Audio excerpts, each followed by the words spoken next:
आमशा पाडवे आणि पद्माकर वडवे सोबत आल्याने भाजपाची जिल्ह्यात ताकद वाढेल. डॉक्टर हिना गावित. लोकसभा निवडणुका घोषित झालेल्या असतानाच नंदुरबार जिल्ह्यात पक्षांतराच्या राजकारणाला सुरुवात झाली असून अनेक नेते विकासात्मक कामे होत नसल्याचे आरोप करत विद्यमान सरकारच्या पक्षात सामील होत आहेत. काँग्रेसचे माजी मंत्री ॲडव्होकेट पद्माकर वडवे यांनी काँग्रेसला रामराम ठोकून भारतीय जनता पार्टीत प्रवेश केला. त्यापाठोपाठ माजी समाज कल्याण सभापती रतन पाडवे राष्ट्रवादी अजित पवार गटात आणि उद्धव ठाकरे शिवसेनेचे विधान परिषदेचे सदस्य आमशा पाडवे शिंदे शिवसेना गटात सामील झाले.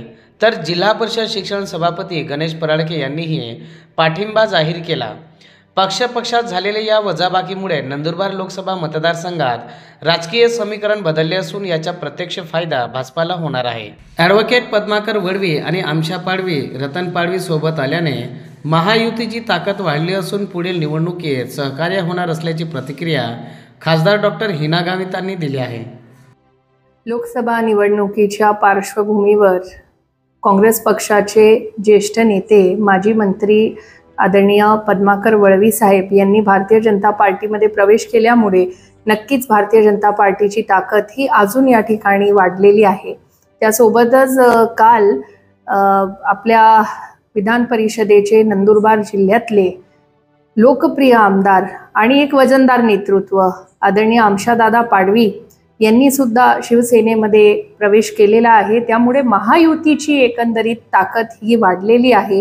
आणि मागच्या काळामध्ये आमशादादा पाडवी हे आमदार होण्यापूर्वी सुद्धा आमच्या महायुतीच्या सोबत माझ्या निवडणुकीच्या प्रचारामध्ये 14ची निवडणूक असू द्यात किंवा 19ची निवडणूक, दोघं निवडणुकांमध्ये ते सक्रिय होते आणि त्यांचा खूप चांगला सपोर्ट हा मला मागच्या दोघं निवडणुकांमध्ये होता. आणि आजही ते या ठिकाणी शिवसेनेमध्ये प्रवेश केल्यामुळे नक्कीच महायुतीची ताकद ही वाढलेली आहे. एक वजनदार नेतृत्व आमशादादा आणि ॲडव्होकेट पद्माकर वळवी साहेब या दोघांच्या माध्यमातून महायुतीला मिळालेली ताकद याच्यामुळे नक्कीच ही येणाऱ्या निवडणुकीमध्ये आम्हाला या ठिकाणी त्यांची खूप चांगली मदत होणार आहे.